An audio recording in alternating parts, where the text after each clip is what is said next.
What's up, fiends? Alucard here. Today we'll be checking out 2023's Phil Herman's Doomsday Stories from Wincoop Productions, Chivi's Film Productions, Ikuzo Studios, Herman Productions, Lone Wolf Studios Uruguay, and Debbie D Productions.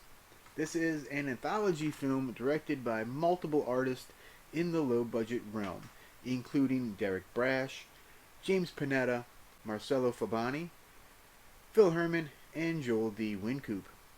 First off, I would like to thank Phil Herman for sending me a copy to watch and review for you guys.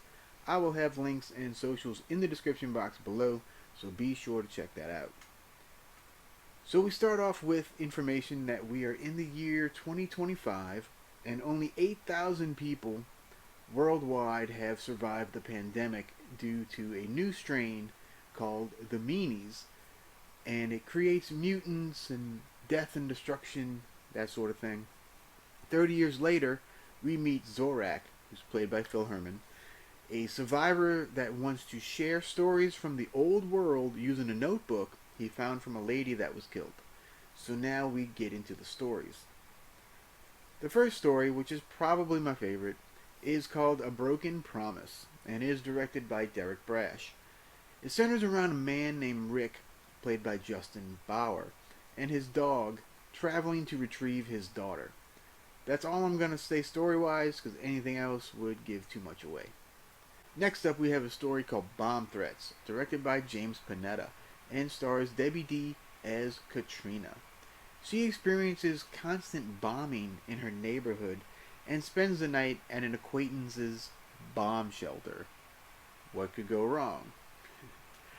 The third story is called Forever Man and is directed by Marcello Fabani. This one is about like a super soldier in the apocalypse. It employs like PS1 era graphics, so shout out to Doom and Duke Nukem. Honestly, this one was not for me. It seemed like too much was going on to kind of make sense of anything. I don't know, maybe I need to rewatch it when I'm in the right headspace. I'm going to give it another shot. And finally, the last story is called 187 Times, from director Joel D. Wincoop.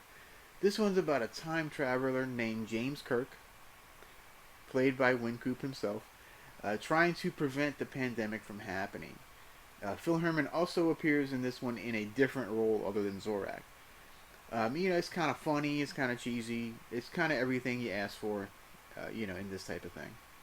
I also really enjoyed the wraparound stories about Zorak and his family and whatnot. I'd like to highlight two other actors that I haven't mentioned yet. First, Constance Payne as Kate, I thought was a really interesting character.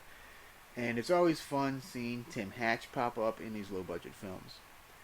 Overall, this is a pretty decent end-of-the-world anthology film. I recommend it for fans of low-budget films, apocalyptic stories, and anthology films.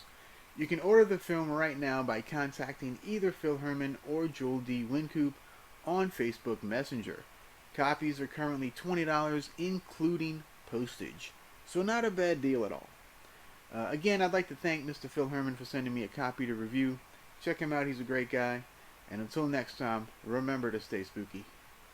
Peace.